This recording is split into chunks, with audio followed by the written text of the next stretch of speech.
Gonna have a spring game on Saturday, so we've got 3 more practices before that. Actually, 2 more practices before that. It's going to be a real spring game. We're going to wear our game uniforms. Gates open at 11:30. We'll take the field for pregame warm-ups at 12:30, and kickoff will be at 1. We've got 2 guest coaches, or honorary head coaches. Amanda Cromwell, our women's soccer coach, who's a national champion in 2014. She's an Olympic gold medalist. She also won a bronze in the World Cup. And Miss Val, our gymnastics coach, who's a 6-time national champion, 4-time coach of the year, and they're going to be the head coaches of the blue and the white teams. So it'll be fun. We split up the staff, we've split up the team, and we're excited to go out and get after it. It's going to be a great day. Encourage everyone to come out. The weather's going to be beautiful. We're going to have popcorn, cotton candy. I mean, we're going to have everything, and it's going to be a real game. So I think it should be a really great way for us to end a really productive spring. But before that, we've got a few more meetings and 2 more practices to make progress. Today was another great practice. We ended it with 3 2-minute drives that were really good learning, good teaching opportunities. We had a tremendous third down and red zone period. We really put the pressure on the offense by, making everything 3rd and goal. We had a really good run period where we played a lot of 7-man fronts, putting our defense in some disadvantage situations. So, that's part of practice, putting people in uncomfortable situations and teaching off of it. So I love the attitude, I love the mindset, I love the work ethic, I love the way they're competing, cooperating, their demeanor, everything is just really good. So I'm excited with where we are right now and excited about these next 3 days of practice.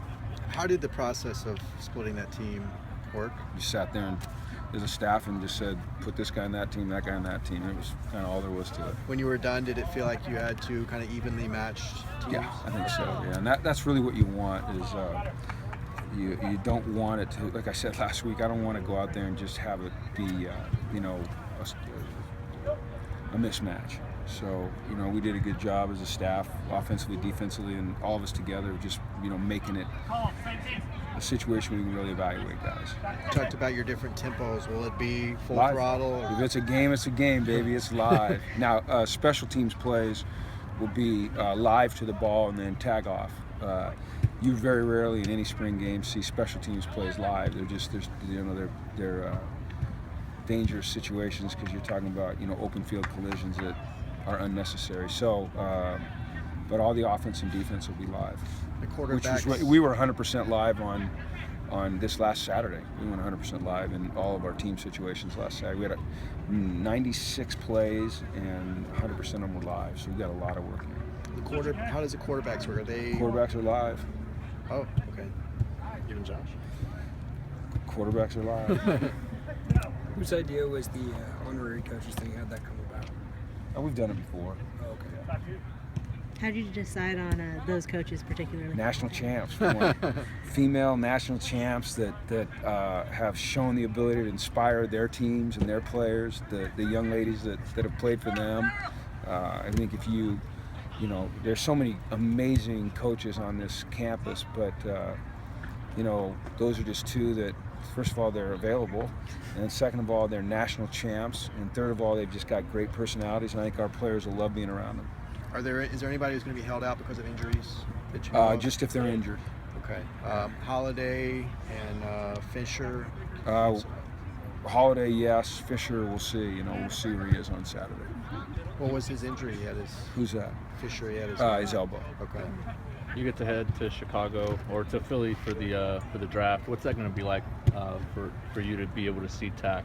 Well, I hope it's different than last year. I can tell you that because that was with Miles last year, and it was that was a tough few hours there. But Angus and I are going. Really excited about it to be able to be there to support him and represent UCLA football. To see the culmination of a dream, knowing the hardships that he's had to overcome in his life and since he's been here, and the way that he's handled himself and matured, kept his focus, done things right, become an inspiration to a lot of these guys that are still playing on our team. I mean, it's going to be awesome. The draft, though, is it's it's a beast. You don't have any idea. It's a crapshoot where you're going to get picked. So, hopefully things work out right for Tack. What have you told Tack about what to expect? We haven't really talked about it yet. I mean, my only advice to Tack or any other player in the country at this point in time would be sequester yourself and don't go on social media. Because the only thing you can do between now and the time the draft ends on Saturday is hurt yourself. You cannot help yourself right now. You called Fabian a first rounder real early in his career, and he might be one on Thursday. Probably not. Probably won't be. But is there a guy out here? Probably a second or third rounder. Is there a guy out here that you kind of remember how it was real early in Fabian's career that you kind of called him out? Is there a guy out here that you kind of see, not necessarily a DB, but you know what I mean, like somebody that's growing at that rate? No, not that I can talk about right now. But Fabian, it's my opinion that Fabian has first-round ability and first-round potential.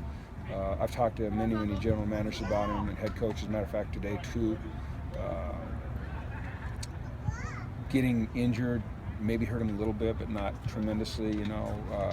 Like I said, I shouldn't say he's not a first rounder. You never know in the draft. Who knows? Who knows what's going to happen? Every pick influences the next pick and subsequent pick, so it's just ever changing. I'm hoping that he goes in the first, but I wouldn't want to get his hopes up or anyone else's hopes up for that. Just to be realistic off of the guys that I've talked to. Okay. Yeah.